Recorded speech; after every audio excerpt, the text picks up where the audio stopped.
Pen drive ಪ್ರಕರಣದಲ್ಲಿ ಆರೋಪ ಸಾಬೀತಾದರೆ ಶಿಕ್ಷೆ ಕೊಡಿ ಅಂತ ಮಾಜಿ ಸಿಎಂ ಕುಮಾರಸ್ವಾಮಿ ಹೇಳಿದ್ದಾರೆ. ಡಿಕೆ 1980ರಲ್ಲೇ ಸಿಡಿ ಫ್ಯಾಕ್ಟರಿ ತೆರೆದಿದ್ರು ಅಂತ ಎಚ್ಡಿಕೆ ವಾಗ್ದಾಳಿ. ದೇವೇಗೌಡರ ಫ್ಯಾಮಿಲಿಗೆ ಸ್ವಲ್ಪ ಡ್ಯಾಮೇಜ್ ಆಗಿರುವುದು ಸತ್ಯ ಎಂದ ದಳಪತಿ. ಈ ಸುದ್ದಿಗಳನ್ನು ನೋಡೋಣ ಪೆನ್ ಡ್ರೈವ್ ಕಥನ ನ್ಯೂಸ್ ಟಾಪ್ 9ನಲ್ಲಿ. ವಿದೇಶದಲ್ಲಿ ತಲೆಮರೆಸಿಕೊಂಡಿರೋ ಅತ್ಯಾಚಾರ ಆರೋಪಿ ಪ್ರಜ್ವಲ್ ರೇವಣ್ಣ ನಾಪತ್ತೆಯಾಗಿ ಇಂದಿಗೆ 27 ದಿನಗಳು ಕಳೆದಿದೆ. ಪ್ರಜ್ವಲ್ ಎಲ್ಲಿದ್ದಾರೆ, ಯಾವಾಗ ಬರ್ತಾರೆ ಅನ್ನೋದು ಈವರೆಗೂ ಖಚಿತವಾಗಿಲ್ಲ. ಈ ನಡುವೆ ಪ್ರಜ್ವಲ್ ರೇವಣ್ಣರದ್ದು ಎನ್ನಲಾದ ಅಶ್ಲೀಲ ಪೆನ್ಡ್ರೈವ್ ವಿಚಾರದಲ್ಲಿ ರಾಜಕೀಯ ಜಟಾಪಟಿ ಮುಂದುವರೆದಿದೆ.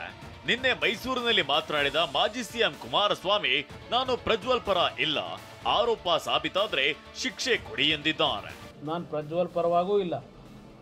ಅವನು ತಪ್ಪು ಮಾಡಿರ್ತಕ್ಕಂಥದ್ದು ಇವತ್ತೇನು ತನಿಖೆ ನಡೀತಾ ಇದೆ ಅದರಲ್ಲಿ ಸಾಬೀತಾಗಿ ಶಿಕ್ಷೆಯನ್ನು ಕೊಡ್ತಕ್ಕಂಥದ್ದಕ್ಕೆ ನಿಮ್ಮ ಜೊತೆಲಿ ನಾವಿದ್ದೇವೆ. ಪೆನ್ಡ್ರೈವ್ ವಿತರಣೆ ಹಿಂದೆ ಡಿಸಿಎಂ ಡಿಕೆ ಶಿವಕುಮಾರ್ ಇದ್ದಾರೆ ಎಂದು ಕುಮಾರಸ್ವಾಮಿ ಮತ್ತೊಮ್ಮೆ ಆರೋಪ ಮಾಡಿದ್ದಾರೆ. ನಿಮ್ಮ ಉಬ್ಬಿದ ರಕ್ತನಾಳಗಳ ಸಮಸ್ಯೆಗೆ ಎವಿಸ್ ಆಸ್ಪತ್ರೆಯಲ್ಲಿ ಕೇವಲ 30 ನಿಮಿಷದ ಲೇಸರ್ ಚಿಕಿತ್ಸೆಯೊಂದಿಗೆ ಮುಕ್ತಿ ಹೊಂದಬಹುದು. ಹೆಚ್ಚಿನ ವಿವರಗಳಿಗಾಗಿ ಸಂಪರ್ಕಿಸಿ 8088837000. ಅರ್ಧ ನಿಮಿಷದಲ್ಲಿ ಎಲ್ಲವೂ ತೀರ್ಮಾನವಾಗಿದೆ. ಈಗ 8 ಮಂದಿ ಪೊಲೀಸರ ರಕ್ಷಣೆಯಲ್ಲಿ ಕಾರ್ತಿಕ್ ಇದ್ದಾನೆ. ಯಾವ ಕಾರಣಕ್ಕೆ ಇನ್ನೂ ಕಾರ್ತಿಕ್ ಬಂಧನ ತೋರಿಸಿಲ್ಲ. ಮುಖ್ಯಮಂತ್ರಿ ಸಿದ್ದರಾಮಯ್ಯ ಅವರೇ ಅಧಿಕಾರ ಶಾಶ್ವತವಲ್ಲ, ಅಧಿಕಾರ ದುರುಪಯೋಗ ವಿರುದ್ಧ ಕಾನೂನು ಹೋರಾಟ ಮಾಡಬೇಕಾಗುತ್ತೆ ಅಂತ ಕುಮಾರಸ್ವಾಮಿ ಹೇಳಿದ್ದಾರೆ. ಅವರೇ ಮಾಡಿರೋದು ಬ್ರದರ್. ಯಾರ ಕಾರ್ತಿಕ್ ಎಲ್ಲಿದ್ದಾನೆ? 8 ಜನ ಅವನಿಗೆ ಪೊಲೀಸ್ ಪ್ರೊಟೆಕ್ಷನ್ ಅಲ್ಲಿ ಇದ್ದಾರೆ. 8 ಜನಗಳನ್ನು ಅವನಿಗೆ ರಕ್ಷಣೆ ಕೊಟ್ಟಿದ್ದಾರೆ. 1 ವರ್ಷನೇ ಹೇಳ್ತಾರೆ, ಇಲ್ಲೇ SITನಲ್ಲೇ ಇಟ್ಕೊಂಡಿದ್ದಾರೆ ಅನ್ಅಫಿಷಿಯಲಿ ಅಂತಲೂ ಹೇಳ್ತಾರೆ. ಅವನು ಯಾತಕ್ಕೆ ಇವತ್ತು ಅವನ ತನಿಖೆ ಆಗಿದೆ ಅಂತಕ್ಕಂಥದ್ದನ್ನು ಬಾಯ್ ಬಿಡಲಿಲ್ಲ? ಪೊಲೀಸ್ ಕಸ್ಟಡಿಗೆ ಯಾಕೆ ತಗೊಂಡಿಲ್ಲ? ಯಾತಕ್ಕೆ ಕೋರ್ಟ್ ಮುಂದೆ ಅವನು ಕರ್ಕೊಂಡೋಗಿ ನಿಲ್ಲಿಸಿಲ್ಲ? ಇನ್ನೂ ಯಾವ ಕಾರಣಕ್ಕೆ? ಫೋನ್ ಟ್ಯಾಪ್ ಮಾಡಲು ಕುಮಾರಸ್ವಾಮಿ HD ರೇವಣ್ಣ ಏನು ಟೆರರಿಸ್ಟ್ ಅಂತ ಹೇಳಿದ ಡಿಸಿಎಂ ಡಿಕೆ ಶಿವಕುಮಾರ್ ಮಾತಿಗೆ ಕುಮಾರಸ್ವಾಮಿ ತಿರುಗೇಟು ನೀಡಿದ್ದಾರೆ. ಡಿಕೆ ಶಿವಕುಮಾರ್ ಬಳಿ ಇರುವವರೆಲ್ಲರೂ ಟೆರರಿಸ್ಟ್ಗಳೇ, ಬಹಳಷ್ಟು ಟೆರರಿಸ್ಟ್ಗಳು ಅವರ ಸುತ್ತಮುತ್ತಲೇ ಇದ್ದಾರೆ ಅಂತ ಕುಮಾರಸ್ವಾಮಿ ವಾಗ್ದಾಳಿ ನಡೆಸಿದ್ದಾರೆ. ಟೆರರಿಸ್ಟ್ನವ್ರು ಟ್ಯಾಪಲ್ಲಿ ಮಾಡ್ಕೋತಾರೆ. ಟೆರರಿಸ್ಟ್ ಅವ್ರು ಅಕ್ಕಪಕ್ಕದಲ್ಲಿ ಇಟ್ಕೊಂಡಿರ್ತಾರಲ್ಲ, ಅವ್ರ ಹತ್ರ ಇರೋರೆಲ್ಲ ಟೆರರಿಸ್ಟ್ಗಳಲ್ಲಿ ಇಟ್ಕೊಂಡಿರೋದವರು. ಯಾರನ್ನ ಇಟ್ಕೊಂಡವ್ರು ಅವರು? ಈಗ ನೋಡಿ ಅಲ್ಲಿ ಹೆಸರುಗಳು ತೆಗೀರಿ. ಆ ಟೆರರಿಸ್ಟ್ಗಳನ್ನ ಯಾರಾದ್ರೂ ಟಚ್ ಮಾಡೋರು ಇಲ್ಲಿವರೆಗೆ? ಈಗ ಇಂಥ ಪ್ರಕರಣ ನಡೆದಿದೆಯಲ್ಲ ರಾಜ್ಯದಲ್ಲಿ, ಆ ಪ್ರಕರಣದಲ್ಲಿ ಪ್ರಮುಖ ಪಾತ್ರಧಾರಿಗಳು ಯಾರಿದ್ದಾರೆ ಒಬ್ಬನ್ನ ಅರೆಸ್ಟ್ ಮಾಡಿದ್ದೀರಾ ಈ ಕ್ಷಣದವರೆಗೆ? ವಿರೋಧಿಗಳಿಗೆ ತೊಂದರೆ ಕೊಡುವುದು, ದ್ವೇಷದ ರಾಜಕಾರಣ ಮಾಡುವುದಷ್ಟೇ ಸರ್ಕಾರದ ಕೆಲಸವಾಗಿದೆ. ಪ್ರಜ್ವಲ್ ರೇವಣ್ಣ ವಿರುದ್ಧ ಮೇ 30ರಂದು ಹಾಸನದಲ್ಲಿ ಹಮ್ಮಿಕೊಂಡಿರುವ ಬೃಹತ್ ಪ್ರತಿಭಟನೆ ಸರ್ಕಾರದ ಪ್ರಾಯೋಜಕತ್ವದ್ದು ಅಂತ ಕುಮಾರಸ್ವಾಮಿ ಗಂಭೀರ ಆರೋಪ ಮಾಡಿದ್ದಾರೆ. ಮೇ 30ರಂದು ಹಾಸನದಲ್ಲಿ ಪ್ರತಿಭಟನೆಗೆ ಅಂಗನವಾಡಿ ಕಾರ್ಯಕರ್ತರನ್ನ ಕರೆತರಲು ಸೂಚಿಸಿದ್ದಾರೆ. ನನಗೆ ಹೇಳಿದ್ರೆ ನಾನೇ ಒಂದಷ್ಟು ಮಹಿಳೆಯರನ್ನ ಕರೆಸ್ತಿದ್ದೆ ಅಂತ ಕುಮಾರಸ್ವಾಮಿ ಡಿಕೆಶಿ ವಿರುದ್ಧ ಹರಿಹಾಯ್ದಿದ್ದಾರೆ. ಸಿಡಿ ಶಿವ ಮಹಾನುಭಾವರು 1980ರಲ್ಲಿ ಸಿಡಿ ಫ್ಯಾಕ್ಟರಿ ತೆರೆದಿದ್ರು ಅಂತ ಮಾಜಿ ಸಿಎಂ ಕುಮಾರಸ್ವಾಮಿ ಕಿಡಿಕಾರಿದ್ದಾರೆ. ಅವರ ಬೆಳವಣಿಗೆ ನೋಡಿ ನನಗೆ ಸಹಿಸಲಾಗ್ತಿಲ್ಲ ಅಂದಿದ್ದಾರೆ. ಅಧಿಕಾರ ಯಾರಪ್ಪನ ಆಸ್ತಿಯಲ್ಲ, ರಾಜಕೀಯದಲ್ಲಿ ಏಳು ಬೀಳು ಅದು ಭಗವಂತನ ಇಚ್ಛೆ. ಇದರಲ್ಲಿ ಅಸೂಯೆ ಯಾಕೆ ಅಂತ HD ಕುಮಾರಸ್ವಾಮಿ ಹೇಳಿದ್ದಾರೆ. ಪ್ರಧಾನಿ ಹುದ್ದೆ ಸುಲಭವಾಗಿ ತೆರವುಗೊಳಿಸಿದ ವಂಶ ನಮ್ಮದು. ಎಲ್ಲ ಅಧಿಕಾರವನ್ನ ನಾವು ನೋಡಿಯಾಗಿದೆ, ನಾವು ಅಧಿಕಾರ ಹುಡುಕಿಕೊಂಡು ಹೋಗಿಲ್ಲ, ಗೊತ್ತಿರಲಿ ಅಂತ ಡಿಕೆಶಿಗೆ ಪ್ರತ್ಯುತ್ತರವನ್ನ ನೀಡಿದ್ದಾರೆ. ಇವತ್ತು ಆ ಕುಟುಂಬಗಳ ಪರಿಸ್ಥಿತಿ ಏನಾಗಿದೆ? ಇದಕ್ಕೆ ಕಾರಣಕರ್ತರು ಯಾರು? ಡಿಕೆ ಶಿವಕುಮಾರ್ ಅವರೇ ಹೇಳಿ. ಪಾಪ ನೆನ್ನೆ ಯಾರೋ ನಮ್ಮ ಸ್ನೇಹಿತ ಒಬ್ಬ ಹೇಳಿದ್ದಾನೆ, ಅದೇ ನಾವೇನೋ ಇದಿಟ್ಕೊಂಡಿರುವ ಫ್ಯಾಕ್ಟ್ರಿ ಅಂತೇಳಿ, ಪೆನ್ ಡ್ರೈವ್ ತಯಾರು ಮಾಡೋ ಫ್ಯಾಕ್ಟ್ರಿ ಅಂತ ಹೇಳಿ. ನಿಮ್ಮ ಗುರುಗಳು ಕೇಳಪ್ಪ ಹೇಳ್ತಾರೆ. ಈಗ ನಿಮ್ಮ ನಾಯಕರು ಹೇಳ್ತಾರೆ ಫ್ಯಾಕ್ಟ್ರಿ ಇದೆಯಲ್ಲೋ ಅಂತೇಳಿ. ಅದೇನು ಫ್ಯಾಕ್ಟ್ರಿ ಈಗ ಪ್ರಾರಂಭ ಮಾಡಿರೋದಲ್ಲ, 1980ರಲ್ಲಿ ಪ್ರಾರಂಭ ಆಗಿರೋದು ಫ್ಯಾಕ್ಟ್ರಿ. ಸಿಡಿ ಫ್ಯಾಕ್ಟ್ರಿ 80ರಲ್ಲಿ ಪ್ರಾರಂಭ ಮಾಡಿದ್ದು. ಅಲ್ಲಿ ಹೇಳ್ತಾರೆ ಅವರು ಬಂದಿರತಕ್ಕಂಥ ಸ್ಥಳದಲ್ಲಿ ಜನ ಕೇಳಿದ್ರೆ ಹೇಳ್ತಾರೆ.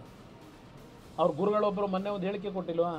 ಅಯ್ಯೋ ನನ್ನ ಶಿಷ್ಯ ಇಂಥ ಒಂದು ಕೆಲಸನೂ ಮಾಡ್ಕೊಂಡು ಒಳ್ಳೆ ಸಂಪಾದನೆ ಮಾಡಿದ ಒಂದು ಹೆಮ್ಮೆ ಬರ್ತದೆ ಅಂತ ಹೇಳೋದು.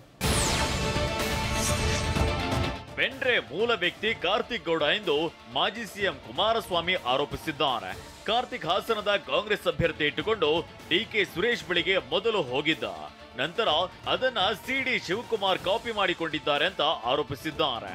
ವಿಡಿಯೋ ಮಾಡಿರೋದು ಒಂದು ಭಾಗ, ವಿಡಿಯೋವನ್ನ ಚುನಾವಣೆಗಾಗಿ ವಿಸ್ತರಿಸಿದ್ದು ಅಪರಾಧ ಅಲ್ವಾ?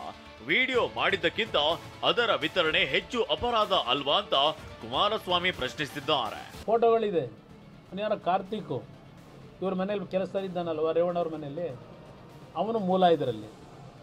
ಅವನು ಎಲ್ಲೆಲ್ಲಿಗೆ ಹೋದ ಅಂದ ನಂತರ ಕಾಂಗ್ರೆಸ್ನ ಅಭ್ಯರ್ಥಿ, ಹಾಸನ ಜಿಲ್ಲೆಯ ಕಾಂಗ್ರೆಸ್ ಅಭ್ಯರ್ಥಿ ಇಟ್ಕೊಂಡು ಅಲ್ಲಿನ್ಯಾರೋ ಒಬ್ಬನ ಒಳಸುಪುರದಲ್ಲಿ ಒಬ್ಬ ವ್ಯಕ್ತಿನ ಇಟ್ಕೊಂಡು ಡಿ ಕೆ ಶಿವಕುಮಾರ್ ಮನೆಗೆ ಹೋಗಿ, ಡಿ ಕೆ ಸುರೇಶ್ ಮನೆಗೆ ಮೊದಲು ಹೋಗಿ, ಆಮೇಲೆ ಅಲ್ಲಿ ಚರ್ಚೆ ಮಾಡಿ ಡಿ ಕೆ ಶಿವಕುಮಾರ್ ಬಂದು ನಮ್ಮ ಸಿ ಡಿ ಶಿವ ಅವರು ಆ ಪೆನ್ ಡ್ರೈವ್ನ ಟ್ರಾನ್ಸ್ಫರ್ ಮಾಡ್ಕೊಂಡು ಮನೆ ಒಳಗೆ ಹೋಗಿ ಆಮೇಲೆ ವಾಪಸ್ ಅವನಿಗೆ ಕೊಟ್ಟು ಕಾರ್ತಿಕ್ ಕೈಲಿ ಇದಿರಲಿ ನಿನ್ನ ಹತ್ರ ಸದ್ಯಕ್ಕೆ ನಾವು ಹೇಳ್ತೀವಿ, ಸಮಯ ಬಂದಾಗ ಉಪಯೋಗ ಮಾಡೋಣ ಅಂತೇಳಿ ಕಳಿಸಿ. ಏನೇನು ನಡೆದಿದೆ ಇಲ್ಲಿ? ಮಾಡಿರ್ತಕ್ಕಂಥದ್ದು ಎಲ್ಲ ಕಾನೂನು ಬಾಹಿರವಾದಂಥ ಚಟುವಟಿಕೆಗಳು. ನಿಮ್ಮ ಉಪಮುಖ್ಯಮಂತ್ರಿ ಮಾಡ್ಕೊಂಡಿರ್ತಕ್ಕಂಥವ್ರನ್ನ ರಕ್ಷಣೆ ಕೊಟ್ಕೊಂಡು ಏನು ಸಾಧನೆ ಮಾಡ್ತೀರಿ? ಪೆನ್ಡ್ರೈವ್ ಒಳಗೆ ಇರುವ ವಿಡಿಯೋ, ಫೋಟೋ ಅಸಲಿಯ ನಕಲಿಯ ಅನ್ನೋದು ಗೊತ್ತಾಗಬೇಕಿದೆ ಅಂತ ಕುಮಾರಸ್ವಾಮಿ ಹೇಳಿದ್ದಾರೆ. ಚುನಾವಣೆಗಾಗಿ ಈ ಪೆನ್ಡ್ರೈವ್ ಹಂಚಿಕೆ ಮಾಡಲಾಗ್ತಿದೆ. ಅದರಲ್ಲಿ ಇರುವವರು ಅವರೇನ ಅಥವಾ ಬೇರೆಯವರ ಫೋಟೋ ಅಂಟಿಸಿದ್ದಾರಾ? ವಿಡಿಯೋ ಬಿಟ್ಟ ಪುಣ್ಯಾತ್ಮರು ಮಹಿಳೆಯರ ಮುಖ ಬ್ಲರ್ ಮಾಡಬೇಕಿತ್ತು. ಇದರಿಂದ ಆ ಮಹಿಳೆಯ ಮಾನ ಮರ್ಯಾದೆ, ಕುಟುಂಬದ ಮರ್ಯಾದೆ ಉಳಿಯುತ್ತಿತ್ತು ಅಂತ ಕುಮಾರಸ್ವಾಮಿ ಹೇಳಿದ್ದಾರೆ. ಆ ವ್ಯಕ್ತಿಯ ಒಂದು ಹಿನ್ನೆಲೆನ ಯಾವ ಒಂದು ಪ್ರಮಾಣದಲ್ಲಿ ಇವತ್ತು ಅನ್ಯಾಯಗಳಾಗಿದೆ ಕುಟುಂಬಗಳಿಗೆ, ಆ ಅನ್ಯಾಯ ಆದಂಥ ಕುಟುಂಬಕ್ಕೆ ನ್ಯಾಯ ಕೊಡಿಸ್ಬೇಕಲ್ವೇ, ಕ್ರಮ ತೆಗೆದುಕೋಬೇಕಲ್ವೇ, ಶಿಕ್ಷೆ ಕೊಡಬೇಕಲ್ವೇ? ಇವತ್ತು ಈ ಒಂದು ವ್ಯಕ್ತಿಯ ಒಂದು ವಿಡಿಯೋ ಮಾಡಿರ್ತಕ್ಕಂಥದ್ದು ಯಾರು ಮಾಡಿದ್ದಾರೆ ಅದಕ್ಕೆ ಒಂದು ಭಾಗ ಶಿಕ್ಷೆ ವಿಧಿಸಬೇಕಾಗಿರ್ತಕ್ಕಂಥದ್ದು. ಈ ಆ ವಿಡಿಯೋನ ಎಲೆಕ್ಷನ್ನಲ್ಲಿ ಚುನಾವಣೆ ನಡೆಸಲಿಕ್ಕೋಸ್ಕರವಾಗಿ ಎಲೆಕ್ಷನ್ ಇನ್ನು 4 ದಿನ ಮತದಾನಕ್ಕೆ ಇದ್ದಾಗ ಸಮಯ, ಆ ಒಂದು 21ನೇ ತಾರೀಕು ಇದನ್ನು ಸರ್ಕ್ಯುಲೇಟ್ ಮಾಡಿದ್ರಲ್ಲ, ಸರ್ಕ್ಯುಲೇಟ್ ಮಾಡಿದ್ದು ಅಪರಾಧ ಅಲ್ವಾ? ಇದಕ್ಕಿಂತಲೂ ದೊಡ್ಡ ಅಪರಾಧ ಅಲ್ವಾ? ಪ್ರಜ್ವಲ್ ರೇವಣ್ಣಂದು ಎನ್ನಲಾದ ಪೆನ್ಡ್ರೈವ್ ಪ್ರಕರಣದಲ್ಲಿ ಎಲ್ಲರನ್ನ ತನಿಖೆಗೆ ಒಳಪಡಿಸಬೇಕು ಅಂತ ಕುಮಾರಸ್ವಾಮಿ ಆಗ್ರಹಿಸಿದ್ದಾರೆ.